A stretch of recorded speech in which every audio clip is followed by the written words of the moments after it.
So nice to see you and have the opportunity to give this talk.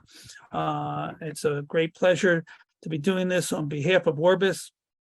So let's talk about the fundamentals of phenotyping and genotyping for inherited retinal diseases. Now, the goal with every patient is to take a phenotype, in this case, retinitis pigmentosa, and convert that to a genotype. Why do we bother? Well, it's fun, it's exciting. There's an element of discovery and academic advancement and understanding what a patient's underlying genetic defect is. There's an element of curiosity. I'd like to know what's causing this problem, and it's way cool to do this kind of work in rare diseases. But there are more practical advantages specifically for the patient. Number one, it relieves uncertainty. Many of these patients are walking around not knowing what they have, wondering what is their problem? What does it mean to them? And we can therefore counsel them appropriately. What's their reproductive risk of having another child who's affected? What if they want to get married? What's their chance of marrying a carrier? And also identifying carriers who may in fact have reproductive risk. It also helps us prognosticate for the family. Instead of just being RP, now you're this specific kind of RP. And we can better help to know what the future may hold. And getting a diagnosis opens up a whole world of support for the families, not only Dr. Google and all the information they can get there, but support groups and other appropriate sources. Excuse me. Another reason we do all this is the prospect of treatment. And we all know that treatment is coming. Treatment is here. We have the approved RPE65 treatment, Luxturna. We have many clinical trials going on for a number of inherited retinal dystrophies. Many of our patients are anxious to get into these trials. And there's also the hope that there's preventative things that patients can do to help slow the progress of their disease and, in a sense, prevent them from going astray and becoming ineligible for a trial. So all of this is important for us, and this is why we go forward with this problem. Lastly, there's the issue of early detection. Early detection is sometimes the best route to getting into a treatment trial and getting into perhaps processes that can slow a disease. So how do we get there? So here's question number one. These are audience response questions. My question to you is, what would you order for that patient? I'll show you one more time. There it is. That's all I'm going to tell you. What would you order? A large free retina panel, whole exome sequencing, whole genome sequencing, or sequencing of the KIF11 gene? So here's the answer. We have a large group doing large gene panels, whole exome sequencing, whole sequencing, and 25% who said KIF11. Well, that's really good. And I'll tell you why it's really good, because I can tell you that from that one slide, I see this, I'm going to order KIF11. Now, how did I do that? I'm not very smart. I'm actually fairly dumb. But being an ocular geneticist, I see the same things every day in clinic. And I can tell you from ordering just that one gene test, I'll get a positive result that this patient likely has microcephaly. I'll do an intravenous fluorescein angiography. You'll have peripheral non-perfusion, which can be treated and prevent further vision loss through laser treatment. I can tell you the inheritance pattern, all of that from a single gene test. Well, that was pattern recognition. And I must say, I'm surprised that 25% of you got that right away. That's pretty darn good, but I can't teach you pattern recognition. That's something that only you guys can do through time and experience. What if you ordered a large gene panel or whole exome sequencing or whole genome sequencing? What if you did that? Maybe that was an expression of not recognizing what it is, but what would happen? First of all, would you do genetic counseling? An absolute prerequisite for every genetic test, formal genetic counseling before and after treatment. But you would get a lot of noise. You'd come back with all these, what we call variants of unknown significance. You'd have what we call a false genome rate. And that's the cost, as I'll show you, to the patient. It's not really free. There's a cost, a downstream cost. There's an injury to the patient from all of this information from whole genome, home exome. And in fact, you might not even get the gene. Maybe KIF11 wasn't included on your panel. Maybe it wasn't tested correctly if it is. And if you did whole genome or whole exome, you'd have to have the right information to give to the lab so they filter out the right genes to report back to you. So you may have gotten a negative test. So how do we get to this goal? Well, that's where I'm going to backtrack. Most of us don't have that opportunity to just say, boom, that's KIP11, I know that. And that's where we get to the most critical part of this process: phenotype, phenotype, phenotype, phenotype. Deep phenotyping, as some people have caused it. And that can lead to a genotype through a focused gene hypothesis to cut down the noise, to cut down the false genome rate, and get us closer to where we're trying to go. We do phenotyping through history, physical exam, family history, and ocular examination.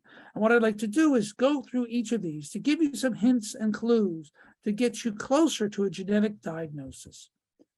And history, that is really the key. Be a Sherlock Holmes. Try and find the answer. And I will tell you that 90% of the time, the answer lies in the history and the prelude to the examination and testing. So let's try here. Which of the following questions should you ask in RP? This is a fairly easy question. Would you ask about kidney problems, hearing problems, polydactyly, or all of the above? And the answer is very good. All of them should be asked for in every patient with retinitis pigmentosa. Well, why do I say that? Well, let's take a look. When you ask a history for a patient with inherited retinal dystrophy, start with this simple question: why are you here? Was the finding picked up on an incidental finding on an optometric examination? Is there visual loss? You want to take it from the beginning. I always ask the patient, when did you first start having an eye problem? Go back to the beginning. And they say, well, I was in grade 2, I got glasses. Then around grade 10, glasses weren't fixing my problem. I went to this doctor and that doctor. Who did you see? Sometimes they've seen someone very good and you trust their recommendation, their diagnosis. What prior genetic testing was done? Get a feel for their journey. What happened along the way? And ask them then what their current symptoms are. Is it a night vision problem more than a day vision problem? Do they have photophobia? That might suggest more involvement of the macula or the cones. Is there blurry vision? Was it fast? Was it slow? Has the problem been stable? Let me give you some examples. If you want to find out about a patient's night vision, many patients, especially with RP, don't even realize they have a problem. It happens so slowly, so incrementally slowly. And then children don't even know they're different than their peers because they've never known anything different. Ask, can you see the stars at night? When you go to a movie theater back in the pre-pandemic days, can you find your seat in the movies?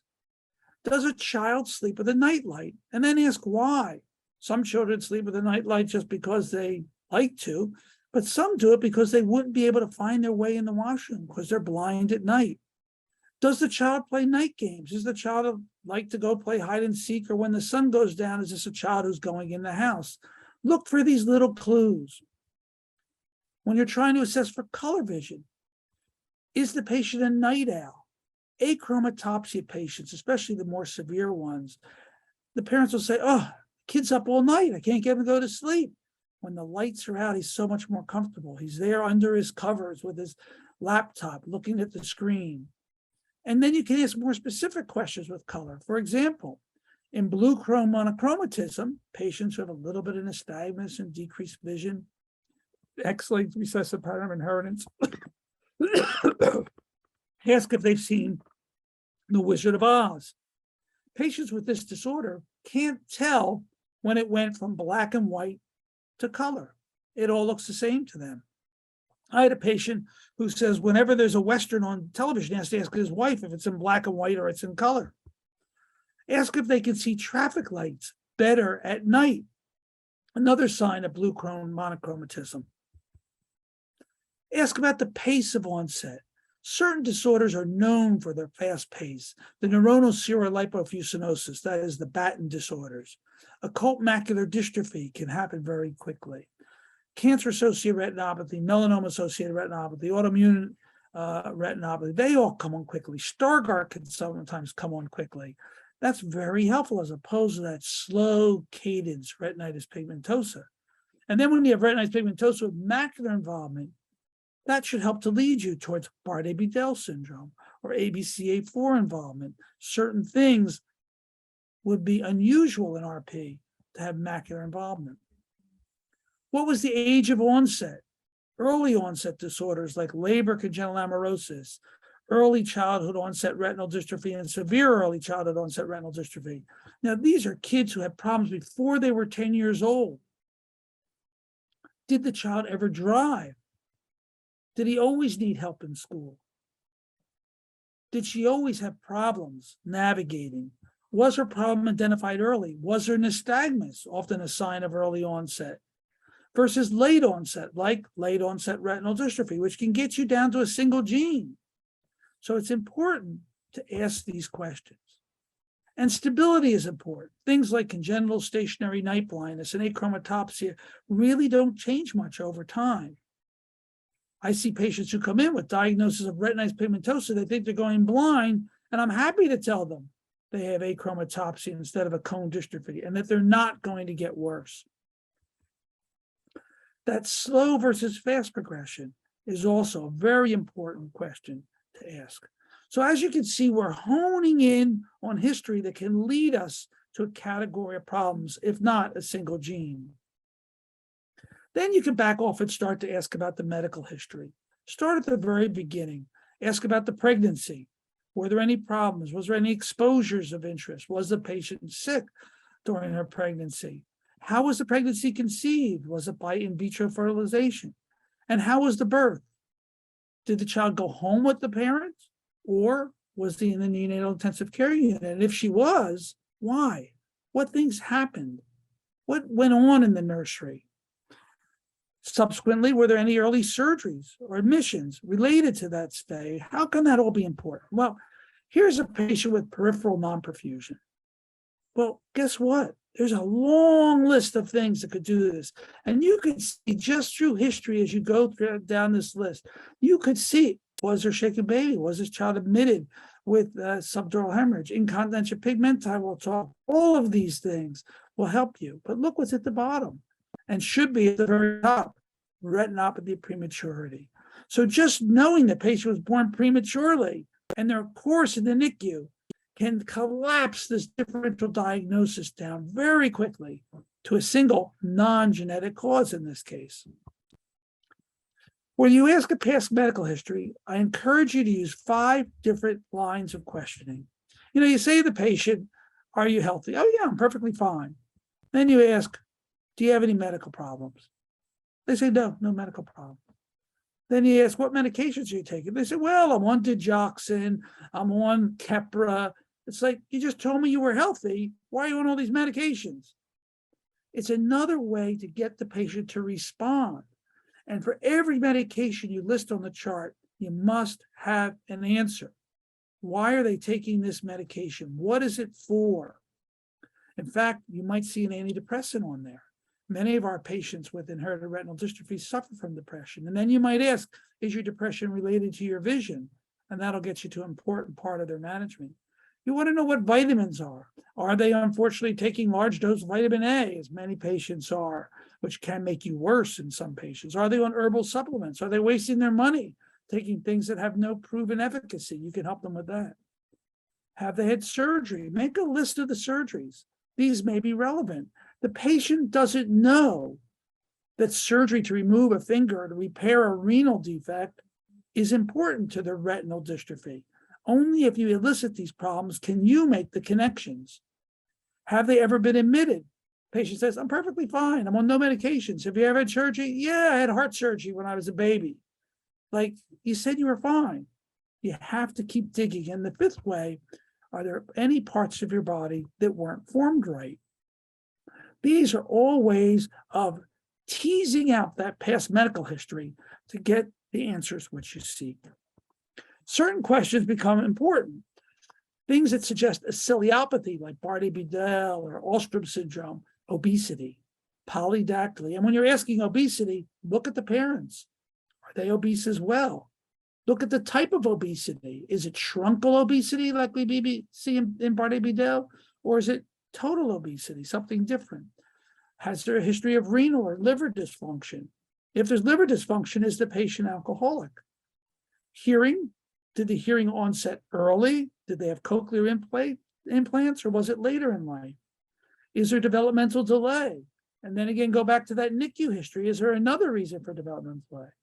Is there gonadal dysfunction, either reproductive infertility or problems like hypospadias, things that would also tip you off that maybe there's something in the ciliopathy realm? These questions suggest mitochondrial disorder in the family. First of all, maternal transmission of the problem without any paternal transmission. But think about stroke, encephalopathy, myoclonus, ataxia, psychiatric disorders in the family. Cardiomyopathy also can be a sign of Alstrom and ciliopathies. GI dysmotility and other things, diabetes. There's a disorder, maternally inherited diabetes and deafness. You want to put these things together, and it'll begin to get you a picture to narrow your gene differential. There's some odd questions that are worth asking. Does the child have sleep problems, in particular nightmares or night terrors? That's a characteristic of the neuronal ceroid lipofuscinoses, the Batten disorders. Can the patient feel their own pulse?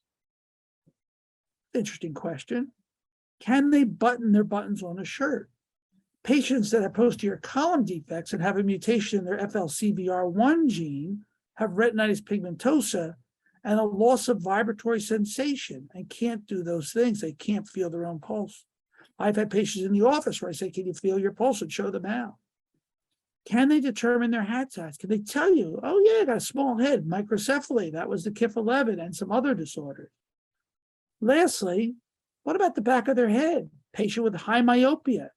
Here's one you can see right here. There's a little area of alopecia, and this is a sign of Knobloch syndrome, a cause of a retinal dystrophy associated with high myopia. There can be an encephalocele there, featureless iris, sometimes even ectopia lentis.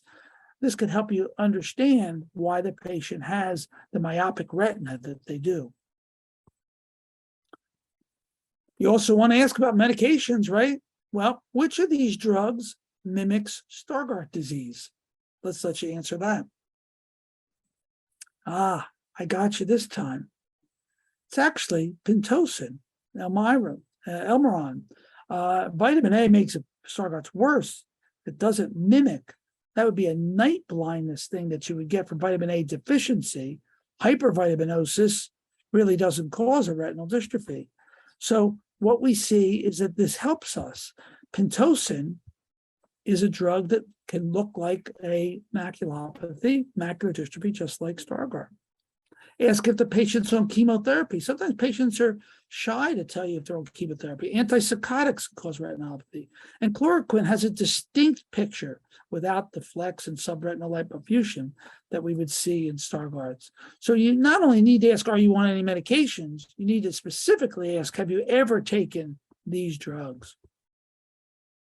We then get to family history. And when you're asking family history, remember, it's just a story.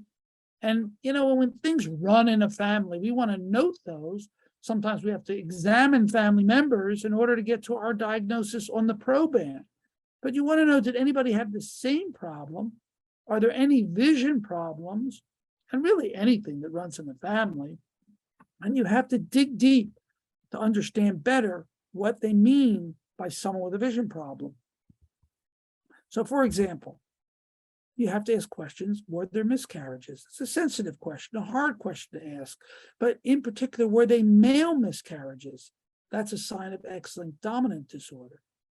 You want evidence of a constricted gene pool, which will raise your concern about the possibility of autosomal recessive disease. Is there known consanguinity, where the parents are known to be cousins and related?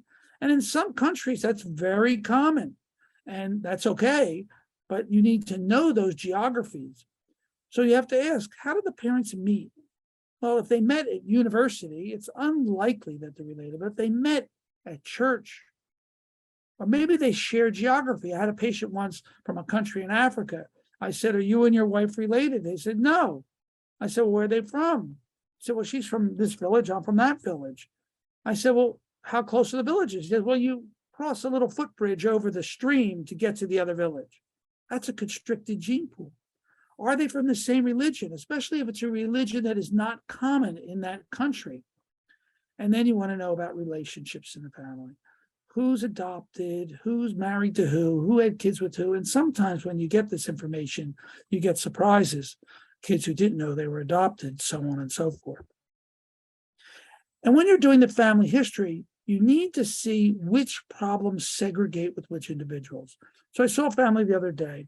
The father has RP and deafness. He's married to a woman with proven Waardenburg syndrome who's deaf. They have a daughter who has Waardenburg syndrome, but not Usher syndrome. So you want to see what things go with what individuals, especially in deaf community. You may have multiple deaf people in a family without the RP. Who has what? Also ask about cancer, not only because cancer genetics is an advancing science where we can help families, but for example, if you've got pigment spots in the retina, congenital hypertrophy of the retinal pigment epithelium, it may be Gardner syndrome. And sometimes you ask a family, did anybody in your family ever have colon cancer? How did you know that? My father had a colectomy. It's those questions that get you to the answer. Ask if people had driving and low vision. Sometimes they say, oh, they're blind as a bat, but it's just a problem. When they put their glasses on, they can see fine. You have to explore the family history to get an idea of what's actually happened. And then a physical exam. This thing that's pictured here, you may not be familiar with. You put it in your ears, you hold it to the patient's chest, and you can hear their heart. A stethoscope. Well, if you can't do a full physical exam of a patient, you need to get someone who has, because oftentimes, as I'll show you, there are things which can give you the clue to your very own patient. Maybe the patient had an earlier problem. This is a photograph that a patient shows me from when the child was a baby. This is the rash of incontinentia pigmenti, which would explain the peripheral non-perfusion or the falciform retinal fold due to that.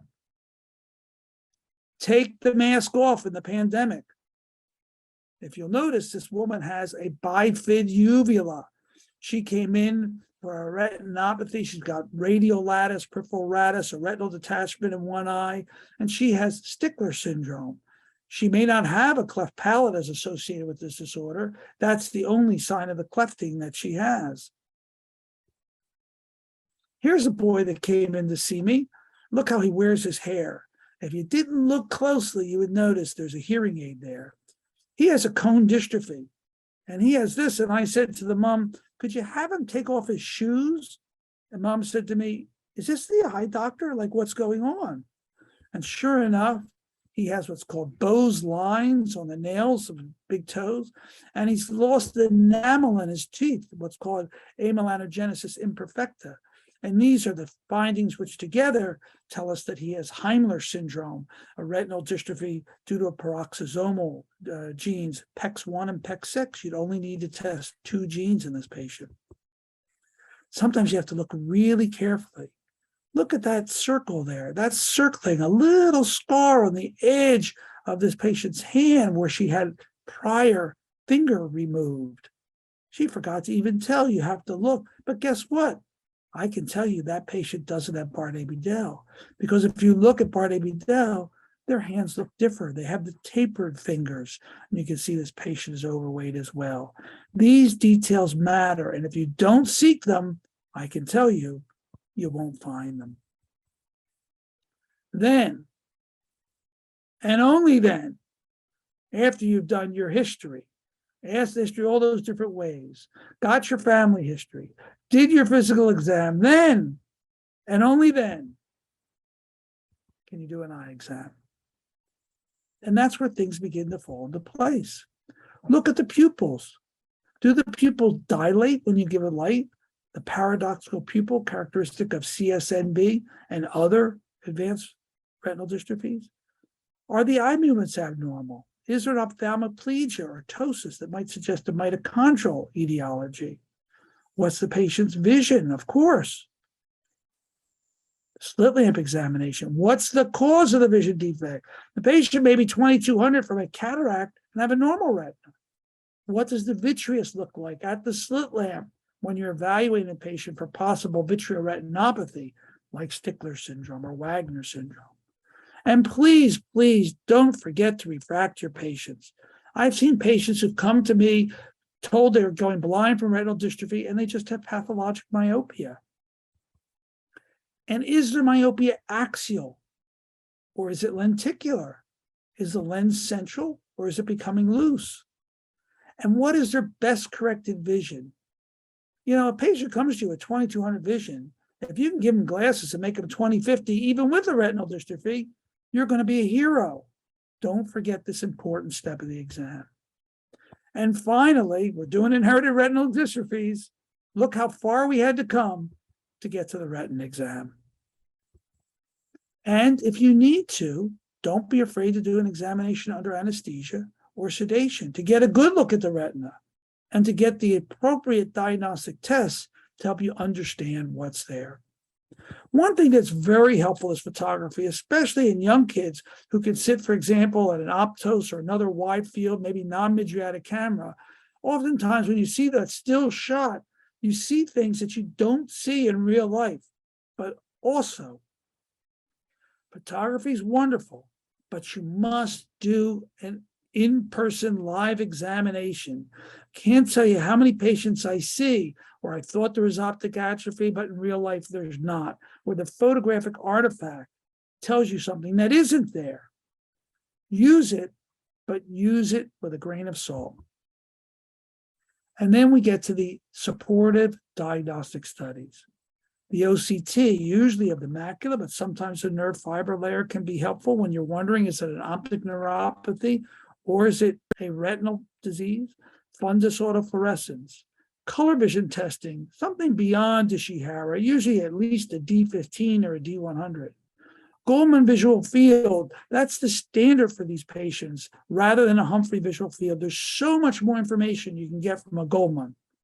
Multifocal ERG if they can see well enough, and a full field ERG will help you.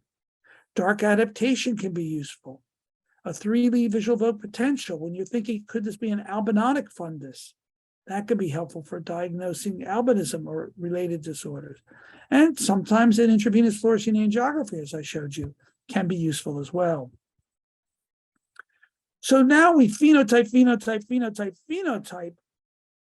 How do we get to a genotype? Well, that's going to be putting the puzzle pieces together. So here's a patient. It's got some intraretinal cystoid spaces. Don't call it CME. You don't know if it's CME. That would be a leaking intraretinal cystoid space. Don't call it cysts. They're not epithelial line. Is it leaking or non-leaking? Well, let's put it all together. We don't need a fluorescein often to be sure, but let's see. 8-year-old boy. He's got day vision, blurry vision, medically entirely healthy. Full field electroretinogram shows a depressed B wave. Fundus autofluorescence is normal except for an abnormal loss of normal foveal hypofluorescence. D15 normal, Goldman visual field normal. What's he have? Here's his pattern of inheritance. His maternal grandfather had the same disorder or had a disorder with a retinal detachment. He's got juvenile extinct retinoschisis. You can test one gene and get your answer. What if I took the same thing to a 30-year-old patient with night vision problems, slow progression of his disease, otherwise entirely healthy, only affected family member, and look down here. He's got para-arteriolar sparing that can be seen on this test, either on a fluorescein or on a fundus autofluorescence. One gene, CRB1. You don't need a whole panel. You don't need whole genome sequencing if you do this process of phenotype. How about if we take a 20-year-old male, RP, sporadic, and mom was said she had something wrong in her exam. It looked funny in there. The guy's entirely well. His vision's fairly poor at this age. Well, male RP, the most common gene with early onset RP is going to be RPGR. Well, guess what? Here's mom. You have to examine the family member. And she shows this pattern of the X-linked recessive carrier, that radial pattern of changes in orthrescence due to lionization. One gene, RPGR. And this is a gene that has to be tested correctly. It's not included on many panels. And even when it is, they don't test the open reading frame of the gene, which is where many of the mutations lie. So the big panel would be less effective, not to mention all the downstream effects. You can get to one gene by looking at this study. Here's a patient I just saw recently, comes in with 2200 vision in each eye, only affected family member, otherwise entirely healthy. She had normal ERG, fundus over, OCT, D15, even her exam was normal. Here's her Goldman visual field. What does she have? Nothing. I tricked her into seeing 20/20 through the 4-opter. She doesn't need any gene test. So this is to show you the value of doing the appropriate history and exam. And there was other indicators that she might be faking on the history, and do tests as needed rather than go right to a gene test, as many people do. A large panel with information is difficult. Again, the goal, phenotype, phenotype, phenotype, gets you to a genotype. Well, it's easy, right? No, it's actually hard. It takes a lot of work and a lot of time. If you have a diagnosis, do the test for that specific diagnosis. But regardless of the test, remember, pre and post-test genetic counseling is essential. And I don't have time to go into that, but there's many things that have to be told to the patient before they get a test, and interpretation afterwards. If you almost have a diagnosis, like I'm pretty sure maybe it's maculopathy, or maybe there's well, you know what? ABCA4 is the most common gene mutated in the retina. USH2A, the most common gene, can cause isolated RP. Go for the money, as the famous bank robber Willie Sutton said when asked why he robbed banks. He said, that's where the money is. In your country, there may be particular genes that are more commonly the cause of associated problem. Test those first. If you have almost a diagnosis based on the retina pattern, is it a maculopathy, a cone distribution? You can get smaller panels. Is it autosomal recessive RP or X-linked recessive RP? Smaller panel. Or the disease type. Are you looking at a vitreoretinopathy or retinal non-perfusion? You can get a smaller panel to help avoid that false genome rate. The basic principles when choosing a test are to narrow your gene hypothesis using the method I've shown as much as possible. But also you have to understand the test. If you don't understand how to interpret a test, as I'm going to show you, don't use it. This isn't just a hemoglobin level where it's pretty easy to interpret. Then again, you have to know, is the MCV high? Is it macrocytic anemia, et cetera, et cetera. And don't give up. Keep going. There's an answer. We can find an answer for the gene 80% of the time. But you say, oh, it's free and it's so easy. I want to do a large free panel. Oh my, well, it ain't free. Companies are paying for these panels because they want to get patients who will get their treatments that cost hundreds of thousands of dollars. You can do better than that. Many of these free panels are done without any in-person genetic counseling. They have the false genome rate with unintended consequences, as I'll show you. And you still have to interpret the test, as I'll show you. You get the wrong diagnosis. And if you get the wrong diagnosis, that leads to inappropriate treatment or enrollment in the wrong clinical trial. If you're doing gene therapy for the wrong gene, it ain't going to work. The wrong counseling. You counsel recessive when it's a dominant disorder or vice versa. And unnecessary screening. People who are being screened because they're at risk when they're really not. Let me show you an unfortunate case. 6-month-old boy presented with nystagmus. He was entirely healthy, normal prenatal, neonatal exam. He had a completely eye examination, was normal except for nystagmus. The family history was interesting. Revealed not really much in the way of clues to the inheritance pattern. The parents were very intent on having a normal baby. They had prenatal carrier screening testing. Mom has this gene for familial chloride diarrhea. Dad had 3 different genes. One is the DHDD5 gene, the second most common cause of retinitis pigmentosa in Ashkenazi Jews. And they come and they say, wait, can my child get these? Well, these are all recessive disorders. There's only one copy of each gene that's found to be abnormal, and the other parent would have to have the same one, and the child would have to get both. So likely the risk is very, very low. Well, they went to a big academic children's hospital after the child had the nystagmus, and they did whole exome sequencing. And guess what? They found sequence variations in USH2A, WFS1 for Wolfram Syndrome. Does this child have RP or even worse, Usher syndrome? Well, it doesn't cause nystagmus.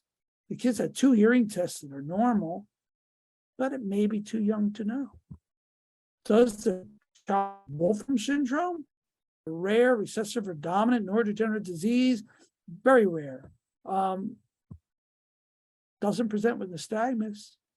Hearing test was normal, negative family history, no diabetes, none of the signs, but it's too early to tell.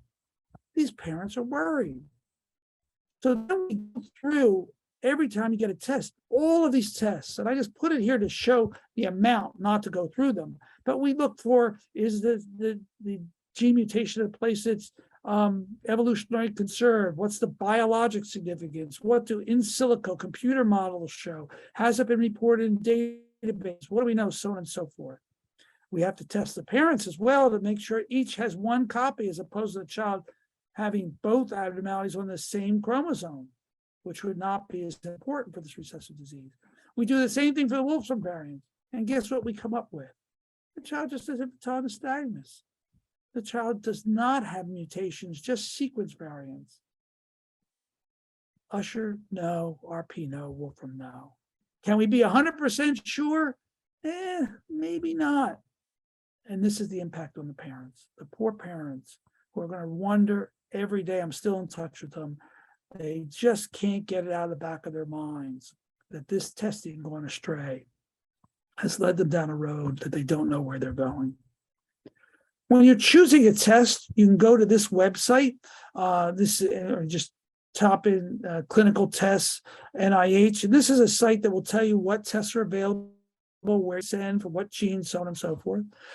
If money is an issue, research contacts and collaborations can be helpful. You can get research testing for free, and then it can be confirmed with a clinical laboratory. There are ways to get all the tests that you want done. You can email me. There are challenges when you have an unknown diagnosis, when you don't have the knowledge to interpret a test, when you don't feel in control over the testing, and therefore you order a free panel just for convenience. Cost and access, I realize, are a problem in every country.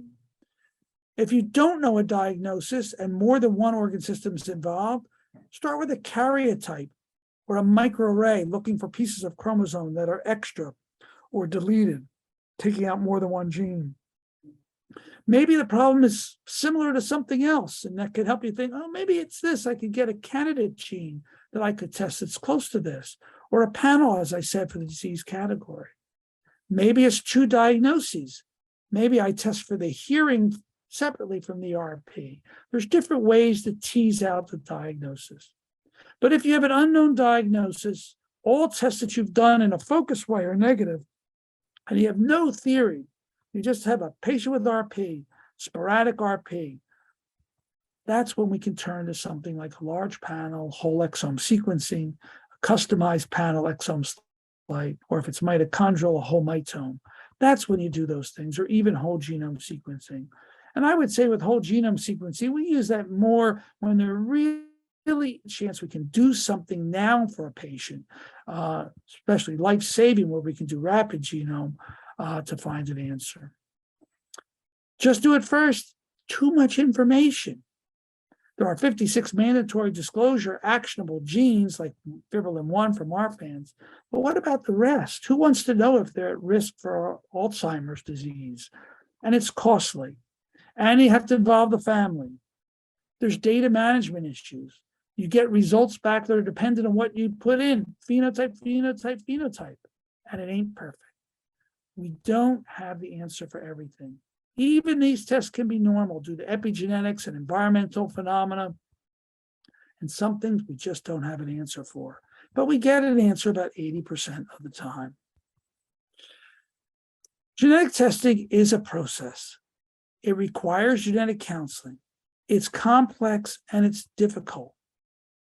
But if you phenotype, phenotype, phenotype, phenotype, you will get to a genotype more accurately in a tiered fashion, starting specifically, and then moving out as needed for a given patient. This is a formula that works. And I encourage you to use it based on the tips you've heard here today. If we make a diagnosis, right, well, then we've got knowledge for the patient and ourselves. They can get the support. The patients have some feeling control. And let me tell you, almost every patient would rather have a bad diagnosis than live a life of uncertainty. Genetic counseling can be done. We can identify those at risk of the family. And now we give some idea for the future. And the future is bright. I tell all my retinal dystrophy patients, especially the young ones, you will have treatment. I'm certain of that. There's so much going on. Is it going to be gene-based, gene therapy, or stem cells, say with CRISPR, to correct the defect and give the cell back to the family, to the patient, their own stem cells? That's where you need to have a gene diagnosis. Or will it be gene agnostic, or medical manipulation, gene therapy, stem cell? These are all coming down. Patients will get treated, especially young patients, within their lifetime. Will treatment restore all of their vision? Maybe not for RP, but maybe it will keep them from getting worse or accentuate their vision and visual field. All of these things are real and very possible and should drive you to be very careful in phenotyping and then in genotyping. The first step to you will have treatment is to get a genotype. That's why this work is so important for our patients and for ourselves. I'm going to go to the Q&A here. Feel free to put your questions into the Q&A on your screen. Question 1. In the first case, what would you do next if you do not get a positive response from a single gene evaluation? That is a fabulous question. What does a negative gene test mean? Well, a negative gene test can mean many different things. It could be that you got the wrong diagnosis and therefore you tested the wrong gene. Rethink your diagnosis. Phenotype, phenotype, phenotype. It could be that you have the right diagnosis, you tested the right gene, it was correctly negative, but there's another gene either known or yet to be discovered for that syndrome. That's when we would expand our panel to look for another gene if you're doing a research investigation. Another possibility is that you have the right diagnosis in the general sphere of things. So, for example, a microcephalic patient with that type of retinopathy could be one of the pseudochorioretinitis syndromes that also have peripheral retinal non-perfusion. Or maybe if there was not microcephaly, I look at other FEVR genes, the exudative vitreoretinopathy. Follow the line, expand back in your puzzle to get a pathway for treatment, for diagnosis, to get you where you need to do. Do the right tests and think it out as you go. The next question. Is there a way to establish a genetic testing service for retinoblastoma in Nigeria? Well, that's a very timely question. Right now, one of our genetic fellows, Ocular genetic fellows, is Dr. Onochi Okoye from Nigeria, going back to be the only ocular geneticist in all of Africa, going back to Nigeria, his home country. And he'll have the opportunity to work with you to help you set up genetic testing services there. Retinoblastoma is a single gene test. There are some complications in that. It's not the easiest test in some ways, But setting up testing is also not as important as trying to set up pathways to get testing. What do I mean by that? Well, you don't have to have a lab. I don't have a lab for every single gene in the world. Many tests get sent out from my center. You need to link up with an ocular geneticist like Dr. Okoye when he's back in Nigeria, who now knows the people to connect with, to send blood to, who will accept blood specimens and the places and the pathways. I know that in some countries, getting blood out of the country is an issue. And for those countries, there are ways to use existing facilities to get genetic testing done. And not every person in the world is going to have access to testing. That's a problem we're trying to solve by working with Orbis to bring genetic testing to other countries. And we're working on that now, piloting a project in Thailand and the Philippines. But if you have the pathways, you don't have to set up the test yourself. How do you deal with VUS in Pakistan, a retinal gene panel done in the USA? Yes, VUS, which means variant of unknown significance, is the biggest problem with large gene panels. Every person listening to me right now has VUSs in their genes for retinal disease. We all have them. The question is, how do you evaluate a VUS? And that's where ocular genetics knowledge comes into play. I quickly showed you those slides that have all the different things that we go through. There's many databases and ways to analyze a given gene change for its biologic significance, its likelihood of pathogenicity. And unfortunately, you can't trust the lab. The lab will tell you one thing and we disagree. We think it's something else. You have to do your own homework on every test you get back. And you can do that once you learn how to manipulate the databases or whatever. You can send me an email. I'll help you find it out. But having ocular geneticists or access to them is very helpful. Another thing is testing family members. If a patient has 2 mutations, let's say, that come back in the USH2A gene, well, they're not causing disease if they're on the same chromosome. If you test the parents and see that each one parent carries 1, that's helpful, right? Doesn't prove it's causing the disease, but that testing is also another way to unravel the VUS.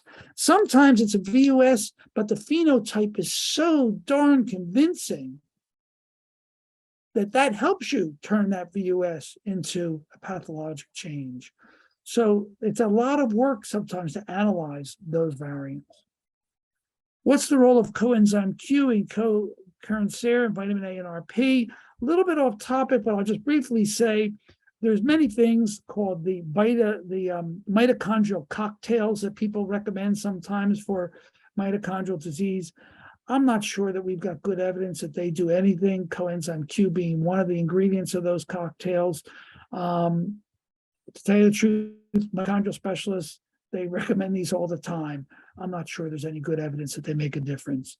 Vitamin A and RP, based on studies that were very poorly done a long time ago, there are some genotypes of RP where vitamin A can make you worse, in particular ABCA4.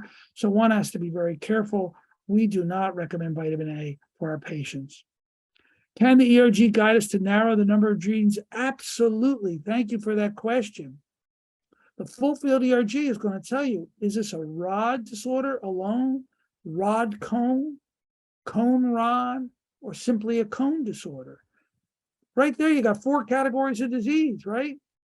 And that will help you narrow your gene hypothesis. So it's very, very helpful. Of course, if you have a full field ERG that's normal, and you have some subtle changes under the fovea in your OCT, is this blue cone monochromatism? Is it RP1L1, occult macular dystrophy that has a normal full field ERG? Even a normal ERG can help you. A great question here being asked about artificial intelligence to help detect certain phenotypes, especially for facial dysmorphic features. I must say that AI has been disappointing in this realm because AI can't do the phenotype. there's a limit to what it can do. AI can recognize certain patterns, but we really are far away from putting that into use. There is a thing called FACE2, the number 2 gene for facial dysmorphism. I find it very disappointing. It can give you some suggestions of what a patient has. It uses AI, but I think we got a long way to go before AI is going to really help us in these dystrophies. It's going to have to be paired very carefully with phenotyping and all the forms of phenotyping that I spoke about. What is the phenotype diagnosis of Q1, please? So patients with KIF11, it's a dominant disorder, usually with microcephaly and peripheral non-perfusion.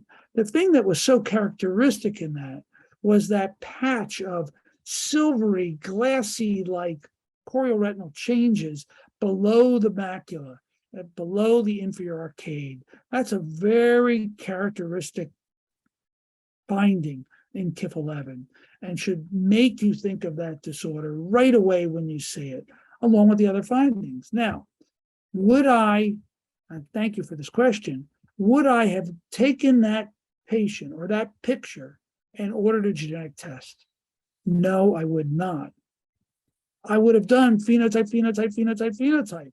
I would have asked for family history, hat size. I would have asked for past medical history. I would have done the necessary test. I probably would have done the fluorescein angiography before I even did the gene test, but I would have waited could have waited till afterwards to prove that my theory was correct before I put the kid through that. But maybe on clinical exam, there was evidence of peripheral non-perfusion. And by the way, that reminds me, never, never, never rely on your clinical exam to rule out peripheral non-perfusion. Do a fluorescein. If using ERGOCT and AFG, which I assume is autofluorescence, we can establish a type of retinopathy. When do you recommend genetic testing? After I'm completed with my phenotype. I'm going to do all of those steps. And then when I've got a clear view of where I'm headed on this pathway, that's when I begin to do genotype. In some countries, there's a current practice. A patient comes in, they got a retinopathy, order a big panel, and then work backwards from that. That is not going to help you. That is just going to get you pigeonholed in the wrong directions and the wrong way. You want to phenotype first and genotype later. Well, it looks like we're out of time, and that's our last question. I want to thank you all very, very much for spending this hour with me. Again, you've got my email, alex_levin@urmc.rochester.edu. Always happy to help. Thank you for attending. Have a great day.